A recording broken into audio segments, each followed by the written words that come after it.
ఉందా? ఏ కుటుంబమైనా వ్యాధులలో ఉందా? ఏ కుటుంబమైనా దుఃఖములో ఉందా? ఏ కుటుంబమైనా అనారోగ్యంతో ఉన్నారా? ఏ కుటుంబమైనా నిందను భరిస్తున్నారా? ఏ కుటుంబమైనా చింతలో ఉన్నారా? వారి గురించి నీవు యాదవగలిగే స్థితి కావాలి. దేవునికి స్తోత్రం. ఒక క్రైస్తవునికి బాధ్యత ఏమిటంటే, ఎవరైతే దుఃఖములో ఉన్నారో, ఎవరైతే బాధలో ఉన్నారో వారిని చూచి సంతోషించేవాడు కాదు క్రైస్తవుడు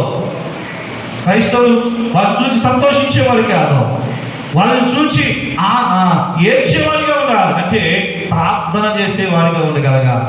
ఎందుకంటే నీ సహోదరుడు పాడైపోవడం, నీ యొక్క సహోదరుడి కుటుంబం అది ఇబ్బందుల్లో ఉండడం, ఇరుకుల్లో ఉండడం, ఆ యొక్క సమస్యల గురించి నీవు ఏం చేయగలగాలంటే ప్రార్థన చేయడానికి నడుము కట్టుకోగలగాలి.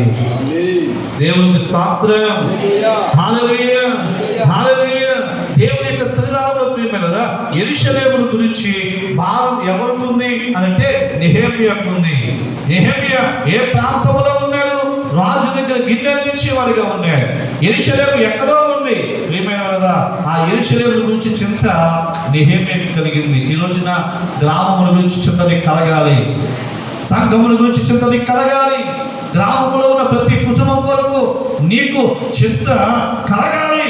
ఎందుకంటే అందరూ కూడా సంతోషకరంగా, ఆనందకరంగా దేవుడి యొక్క సన్నిధానంలో వర్ధిల్లుతూ సుఖ సంతోషాలతో ఉండాలి అని మనం అందరం కూడా ఏం చేయగలగాలంటే ప్రయత్నాలు చేయగలగాలి.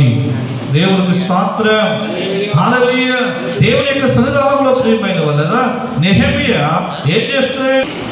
నీ సంఘముల గురించి నువ్వు ఏడవగలుగుతున్నావా?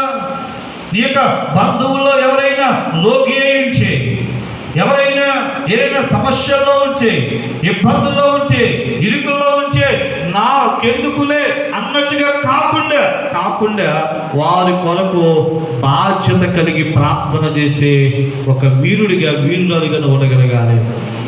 దేవుడు